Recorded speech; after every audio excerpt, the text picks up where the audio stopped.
Hello সবাইকে, আসসালামু আলাইকুম। তো বরের বাড়ি থেকে এসে দেখি কনে রেডি হয়ে বসে আছে।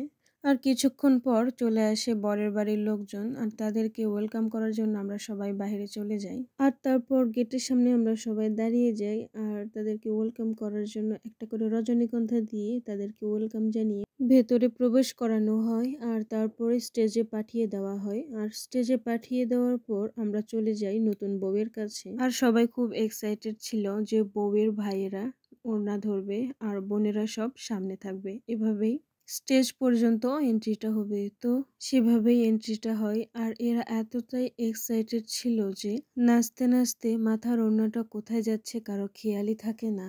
তারপরে আবার ওড়নাটা ঠিক করানো হয়। বিয়ের দিনটা খুব অল্প দিনের মধ্যে ফিক্সড হওয়ায় সবাই খুব এক্সাইটেড ছিল যে বহুদিন পর বাড়িতে একটা বিয়ে হবে। আর বিয়ের ব্যবস্থাও করা হয় খুব তাড়াহুড়ো করে। তবুও আলহামদুলিল্লাহ যে সবকিছুই ভালোভাবে পার হয়ে যাচ্ছে।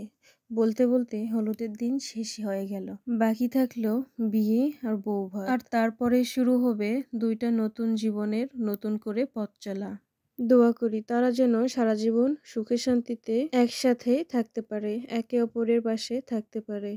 তো এখানে নতুন বউকে নিয়ে যাওয়া হয় স্টেজে আর তারপরে সব ভাই বোন মিলে নতুন বউকে নিয়ে উড়াধুরা নাচ শুরু করে দেয়।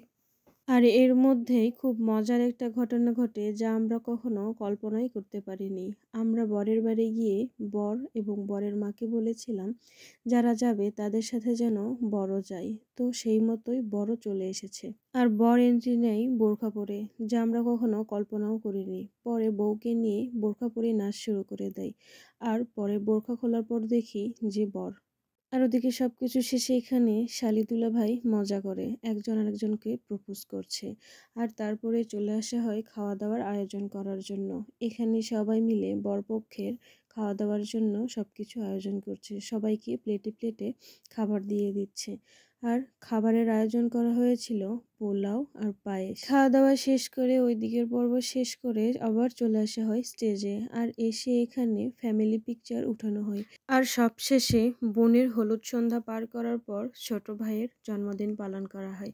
কখনো শুনেছেন বড় বোনের বিয়ের হলুদের দিন ছোট ভাইয়ের জন্মদিন পালন করা হয়? হ্যাঁ, তাই হয়েছে।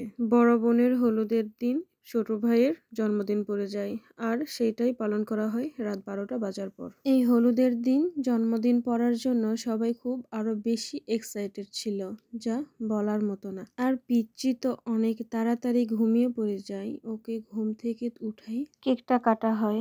আর ওর বাবা তো বিদেশ থাকে আর সেই জন্য ও ওর বড় বাবা আর বড় মার কাছেই বড় হয়েছে।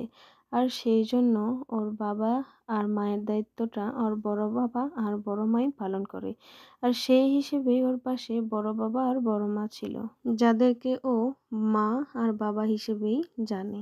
তো আজকের ভিডিও এই পর্যন্ত। সবাই ভালো থাকবেন। আসসালামু আলাইকুম।